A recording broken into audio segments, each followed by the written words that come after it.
Monopoly Money, the State as a Price Setter by Pavlina Tcherneva. Further historical examination of state currency.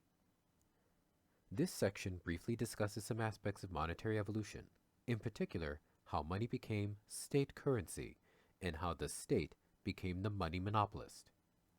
We are concerned mainly with the historical developments after the establishment of private property. In the beginning, there was debt. As L. Randall Ray notes, with the introduction of private property, the task of providing the means of subsistence becomes increasingly uncertain. Ray, 1993. He coins the term existential uncertainty and argues that it is the primary reason why borrowing becomes the fundamental form of market exchange. Quote, the role of existential uncertainty can be seen in the behavior of individual landowners who are unable to meet their needs from their own personal productive efforts. Their existence thus depends on being able to borrow means of subsistence from other individuals.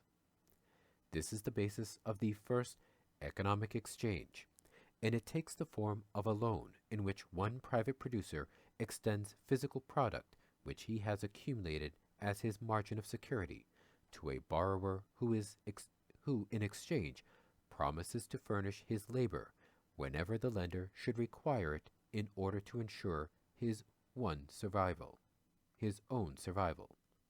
Ray, 1993. End quote. This quote illuminates the process by which credit money emerged. Ray echoes Heinsohn and Steiger's claim that the purpose of markets, quote, the market then is not a place of barter, but a place for earning the means of settling debt. Heinsohn and Steiger, 1989. In other words, markets emerged to provide individuals with the opportunity to obtain and settle debts. It is not our purpose to study how markets emerged. The focus of this paper is to why people use a particular means to settle debts, and how they obtain it. As markets emerged, a variety of institutional arrangements sprang up. These institutions ensured that the credit extended to a party will be converted into some kind of commodity, initially wheat and later gold. Convertibility was desirable as it partially reduced the risk of default on the part of the debtor. Quote, loans and credit money generate the desire to hold small reserves of commodity money in order to ensure convertibility. Ray, 1993. End quote. Commodity-backed credit money, however, did not eliminate financial crises. Periodically, there were runs on banks in the particular commodity. The development of commodity money was mainly due to institutional arrangements. More importantly, though, those institutional arrangements constituted a pyramidal structure. On each level of the pyramid, agents issued liabilities, where the most accepted liabilities were the ones issued by the agents at the top of the pyramid. In the case of England, for a brief period, London banks were at the top of the hierarchy. Quote, each economic agent would issue liabilities made convertible into liabilities of a higher agent in the pyramid. Thus, a firm would make its liabilities convertible into country bank notes. The country banks, in turn, made their notes convertible into notes issued by London banks. These London banks would hold the reserves of a country bank. If a run began on a country bank, the London bank would lend its notes against the reserves of the country bank. Ray, 1993. End quote.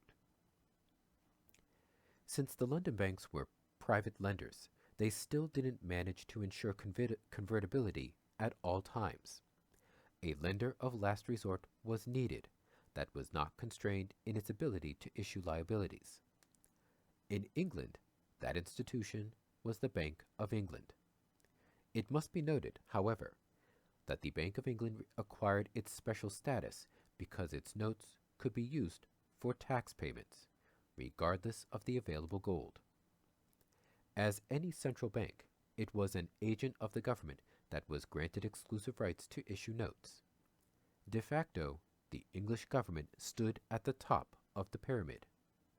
The reason why banknotes were accepted is because they have been declared by the state as acceptable for payment of taxes.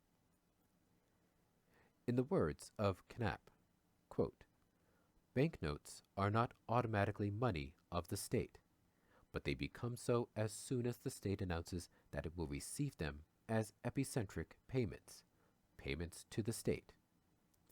By virtue of this acceptation, banknotes become state currency." Knapp, 1924. End quote.